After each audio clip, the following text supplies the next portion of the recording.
Ek wil graag die vraag antwoord, net 'n geestelike trooster, net 'n geestelike trooster, en ek verwys na predikante, na mense wat geroep is deur die Here om voltyds in diens van Jesus Christus te staan. Is ons net geestelike troosters? Jy hoef maar net na die gemeenskap onmiddellik rondom jou te kyk, om te weet dat mense onder die donker mag van sonde leef. Maar dit is nie net in die gemeenskap rondom ons nie. Binne in ons gemeentes is daar goeie mense, mense wat regtig soek na hulp, maar nog steeds vasgevang bly in die een of ander sonde, en jou wilskrag is nie genoeg om jou vry te maak nie. En al draai jy hoeveel keer weg van 'n sonde af, en vra jy oor en oor vergifnis vir dieselfde ding, as jy weer kyk, doen jy dit maar weer. Kom ons sê, jy's 'n verslaafde, elke keer wat jy soek voor die versoeking, bely jy dit met trane voor die Here, en jy neem 'n wilsbesluit, ek gaan dit nooit weer doen nie. 'n week later, en jy's presies waar jy was. En nou begin jy skuldig voel, omdat jy so oor en oor na die Here toe kom, om vergifnis te vra vir dieselfde ding. Sal God my nog ernstig opneem? Want as ek dit bedoel het, dan sou ek mos opgehou het daarmee. Maar hier is ek nou alweer met dieselfde ding voor die Here.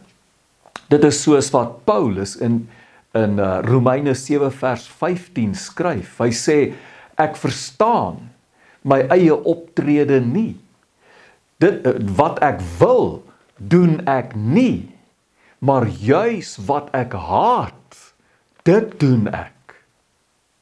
En dit bring my by my dilemma. My dilemma as iemand wie die Here geroep het, om vir hom te werk.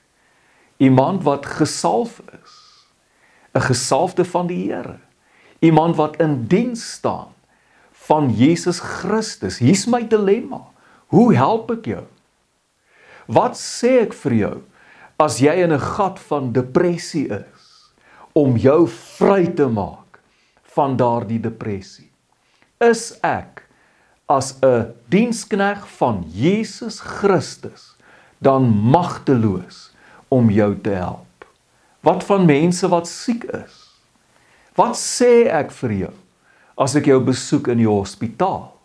Ek weet dit doen jou goed om jou predikant te sien. Maar hoe help ek jou met meer as net 'n paar trooswoorde en 'n kort gebed dat die Here by jou sal wees? Is ek as 'n dienskneg van Jesus Christus dan magteloos om jou te help? Omdat ons, en ek praat van ons predikante, so bitter graag ons mense wil help, het baie van ons sielkunde begin leer, en my eie navorsing in sielkunde stel my vandag in staat om ons gemeentelede op sielkundige vlak redelik goed te kan bystaan. Maar jy moet weet dat in die sielkunde beweeg hulle weg van woorde soos bekering en sonde. Die verslaafde hoef nie tot bekering te kom nie, hoef nie sonde te bely nie. Nee, die verslaafde het 'n breinsiekte en moet gehelp word om gesond te word. En so word my dienste as 'n gesalfde van die Here oorbodig. Mense het nou dokters en sielkundiges nodig. En die gesalfde van die Here moet hom net streng by die abstrakte geestelike dimensie van die mens bepaal. Die liggaamlike dimensie en die sielkundige dimensie, dit is die terrein van die dokter en van die sielkundige. Maar kom ons wees eerlik. Meeste mense word nie regtig gehelp deur 'n sielkundige of 'n psigiater nie. Hele aantal jare terug het daar 'n reeks artikels in die Amerikaanse sielkunde tydskrif Psychology Today verskyn, wat die vraag vra, is al die geld wat mense op sielkundiges spandeer, dit werd? Want, sê hierdie artikel, of een van hierdie artikels, just about as many patients, approximately 1/3, got better who had no treatment, as those who had undergone extensive psychoanalysis. Aan die einde van die dag is dit die psigiater of sielkundige se diagnose en dikwels die pilletjie wat voorgeskryf word wat darm tot 'n mate help. Maar vat dit die toestand waaraan jy ly regtig weg? Dis die vraag. Baie gelowiges beskou mediese dokters as die alfa en die omega van genesing. En tog weet ek nie van een enkele rugoperasie wat 100% suksesvol was nie. Dalk is daar sulke operasies, dalk weet jy van iemand wie se operasie 100% suksesvol was, maar ek, Johan, weet nie van so iemand wat deur 'n rugoperasie is en dit was 100% suksesvol nie. My eie ma het deur haar lewe iets soos 3, ek dink 4 heupvervangings ondergaan. Sy is vandag diep in die 70's en nog steeds loop sy mank. Watter dokter kan 'n kankerpasiënt permanent, hoeveel dokters kan iemand wat kom ons sê 'n stadium 4 kanker het, permanent genees van daardie kanker met die middele wat tot hulle beskikking is? En dit bring my by die vraag, dit is nie gekant teen dokters en sielkundiges nie, hoegenaamd nie, maar dit bring my by die vraag, wat is die werklike toestand van die mens? Wat is die werklike toestand van die mens? Die kondisie waarin die mens is. En is daar hulp in die evangelie van Jesus Christus? Eerstens, daar is so iets soos erfsonde. Daar was 'n oersonde gepleeg deur Adam en Eva. En van Adam en Eva af word 'n sondige toestand van geslag tot geslag oorgeerf. En al het die pasgebore babietjie nog nie gesondig nie, word hy of sy gebore as 'n gebroke mens met 'n geneigtheid tot sonde. Ons almal word gebore met 'n wond, as ek daardie analogie kan gebruik. Ons almal word gebore met 'n wond wat uiteindelik boosaardig word. Vader Francis McNutt sê, we are all wounded. Our wills don't always have the power to change. Our minds are confused. Our emotions can enslave us. And we are strangely moved by unreasoning impulses. So eerstens, daar is boosheid binne in ons. Jy sal onthou dat iemand na Jesus toe kom en vir hom sê, goeie meester. En Jesus se antwoord sê vir ons alles. Hoekom sê jy vir my goeie meester? Niemand is goed nie. Daar is net een wat goed is en dit is God self. Daar is geen mens, hoe goed jy ook al is, hoe wonderlik jy ook al is, wat nie ook binne in ons iets van 'n boosheid, 'n stuk boosheid binne in ons het nie, 'n boosaardigheid wat binne in ons is nie. Maar daardie boosaardigheid binne in ons is nie net in ons nie, daar is ook boosheid rondom ons. Ons hoor wat Paulus skryf in Efesiërs 6 vers 12. Hy sê, vir ons is die stryd immers nie teen vlees en bloed nie, maar teen die owerhede, teen die magte, teen die wêreldheersers van hierdie duisternis, teen die bose geeste in die hemelruim. So, om vir jou op te som, daar's boosheid binne in ons, en daar's boosheid rondom ons. En dit maak dat ek en jy gebroke mense is, met 'n geneigtheid tot sonde, 'n geneigtheid wat ek nie met my wilskrag kan oorkom nie. Ons is gebroke mense en ons leef in 'n gebroke wêreld. En dit bring my by die vraag, want in so 'n wêreld is daar lyding, is daar pyn. En dit bring my by die vraag oor God se wil en ons lyding. Die briljante Russiese skrywer en filosoof Dostojewski, in sy boek The Brothers Karamazov, is daar 'n hoofkarakter, sy hoofkarakter is Ivan, en Ivan sien, hy is die hoofkarakter in hierdie boek, en hy sien hoe kinders, onskuldige kinders, die bitterste lyding deurgaan. Hy sien kinders wat ly. En die vraag, wat het hulle gedoen om dit te verdien?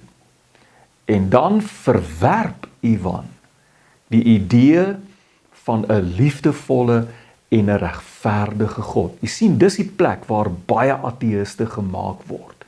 Is mense sien onskuldige kinders wat ly, mense wat niks gedoen het wat dit noodwendig verdien nie, maar wat ly, en die vinger word dan na God toe gewys. Hoe kan hy liefdevol wees? Hoe kan daar 'n liefdevolle, regverdige God wees? Dis die geboorteplek van ateïsme, onder andere. En Ivan wil sy kaartjie na hierdie wêreld toe teruggee. As ek en jy reis na 'n ander land toe, dan koop ons 'n kaartjie. Hy wil sy kaartjie na hierdie wêreld toe teruggee. Hy stel nie belang in hierdie wêreld nie, want hierdie wêreld word gebou op lyding en op wreedheid. Ja, dit is inderdaad die boosaardige wêreld waarin ons leef. En ja, dit is so, dat die Here onse God in sy wysheid en in sy almag ons lyding en ons siekte kan gebruik, in diens kan neem, en dit selfs ten goeie kan laat meewerk. Maar om te sê dat lyding, smart, pyn, siekte, die dood, dat al hierdie goed is God se wil, is om God se karakter te skend. Dis om God se karakter te skend. Ons sal beter doen as ons sê dat die bose sit agter al die pyn, al die seer, al die lyding, al die smart, al die dood, en dat God saam met ons is in die stryd, aan ons kant is in die stryd teen die bose. En die duidelikste plek waar ons dit sien, is in Jesus Christus aan die kruis. Daar waar hy ons boosheid, ons sonde op hom geneem het, in ons plek gesterf het en ons lyding en siekte en dood oorwin het, deur triomferend uit die doodheid op te staan. Baie belangrik dat jy dit sal besef. So, hier is wat die Bybel ons leer. Luister mooi. Sonde het hierdie wêreld 'n ongeneeslike wond toegedien.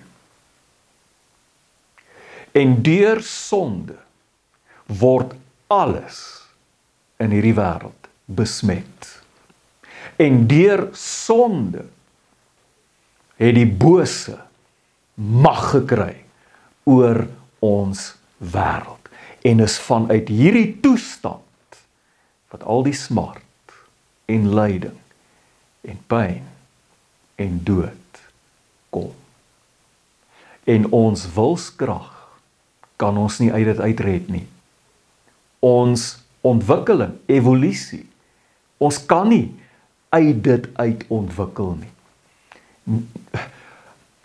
Daar's nie 'n manier waarop ons deur middel van ons sielkundige ontwikkeling, ons mediese ontwikkeling, ons tegnologiese ontwikkeling, ons self uit hierdie kondisie uit kan ontwikkel nie. Dat daar iewers iemand gaan wees wat iets gaan ontdek wat ons lewe sal gee, dat ons nooit weer sal sterwe nie en alle kwale kan genees.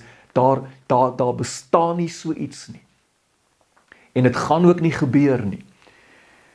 En dit bring my by die Here Jesus Christus. En wat ek nou vir jou gaan sê oor Jesus, staan alles in die teken van sy kruisiging en sy opstanding. Sy hele bediening, prolepties, voor die kruis en sy opstanding staan alreeds in die teken van hy wat sy lewe vir ons afgelê het aan die kruis en namens ons uit die doodheid opgestaan het.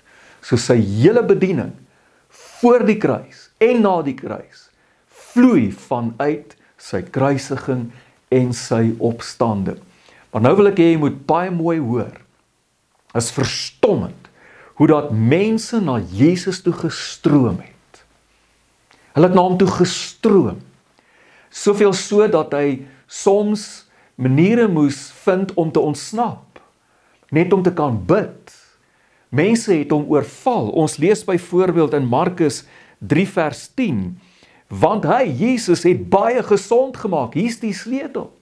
Hy het baie gesond gemaak, sodat almal wat vol kwale was, op hom toegeloop het, om aan hom te raak. Hy is oorval deur mense, omdat hulle wat na hom toe gekom het, wat na Christus toe gekom het, genees is en vrygemaak is. En dit sal ons goed doen om nie skrifgedeeltes soos hierdie simbolies te probeer verklaar, dat Jesus mense se verhouding met God genees het nie, en dat dit hier geïmpliseer word nie. Dit sal ons goed doen om die teks te aanvaar presies soos wat dit vir ons hier gegee word. Dat mense wat fisiese kwale gehad het, werklike siektes gehad het, mense wat gebind was deur verslawing of deur demoniese magte in of deur Jesus Christus vrygemaak is en genees is. Die toestand van die mens as gevolg van sonde en gebrokenheid word in Christus se heerskappy wat aanbreek opgehef. Daar breek genesing en heling vir mense aan. En mense het dit gesien en hulle het hom toegeloop, hulle het hom oorstroom. En ons lees dat daar krag in Jesus was, gewerk het, wat mense genees het. Ons lees in Lukas hoofstuk 5 vers 17, wat sê, die krag van die Here het in hom, dis in Jesus gewerk om mense te genees. En dan in Handelinge 10 vers 38 word Jesus se hele aardse bediening vir ons opgesom met hierdie woorde: hoe God Jesus van Nasaret met die Heilige Gees en met krag gesalf het.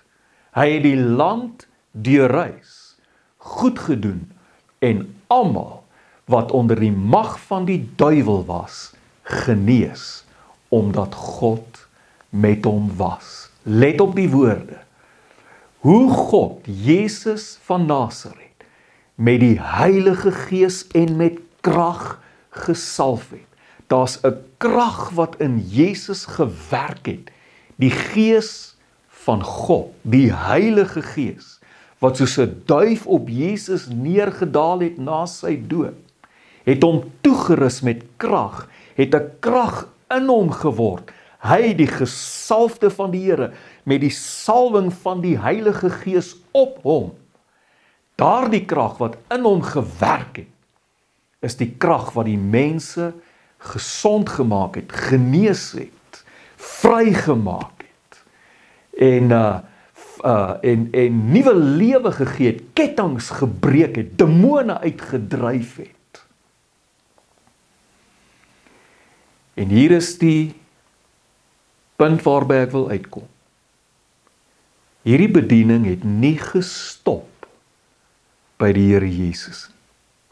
Jesus dra hierdie bediening oor aan sy kerk. Ons is agente van die koninkryk van God. Ons staan in diens van Yeshua HaMashiach, Jesus die gesalfde, Jesus Christus, Jesus die gesalfde een, die een wat deur God gesalf is as koning, met mag en gesag om die werke van die bose oor mense se lewens te breek. Ons lees in Lukas 9 vers 1 tot 2.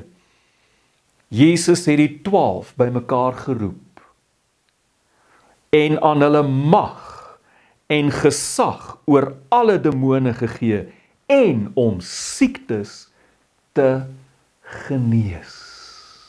Jy moet onthou, die 12 wat hiervan gepraat word, is die 12 apostels. Jesus is die hoeksteen, met Jesus as die hoeksteen, en die 12 apostels as die fondasie, verrys die kerk as die liggaam van Christus, as die gebou van God, 'n heilige tempel in hierdie wêreld.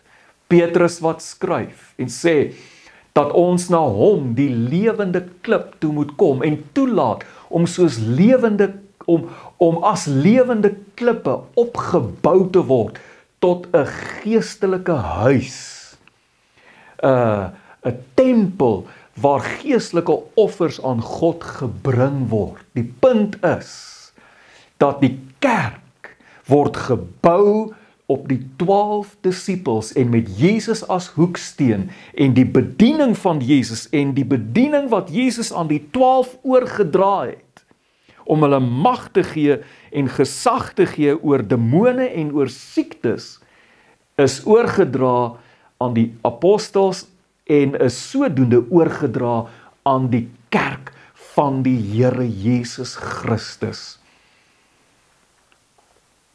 Julle sal krag ontvang, sê Jesus, wanneer die Heilige Gees oor julle kom. In Lukas 24 sê vir sy disippels, wag in Jerusalem, totdat julle bekleed is met krag.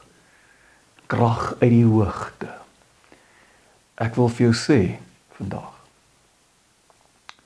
toe ek bediening toegegaan het, besluit het om vir die Here te gaan werk, het ek nooit gedroom oor om net 'n geestelike trooster te wees.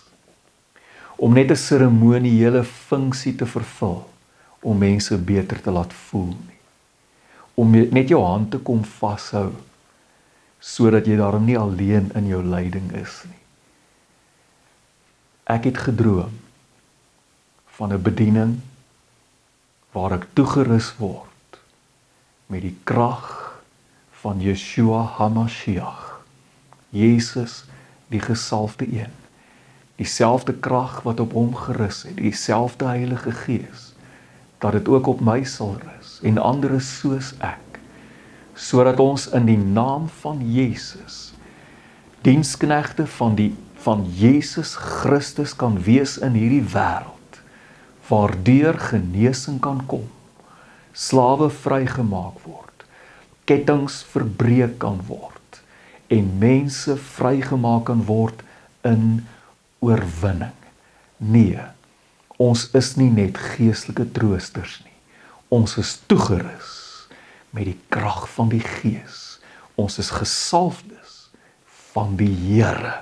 En is tyd dat gelowiges weer begin glo in die evangelie en die krag van die evangelie wat gedemonstreer kan word deur die gesalfdes van die Here. Mag die Here by jou wees. Amen.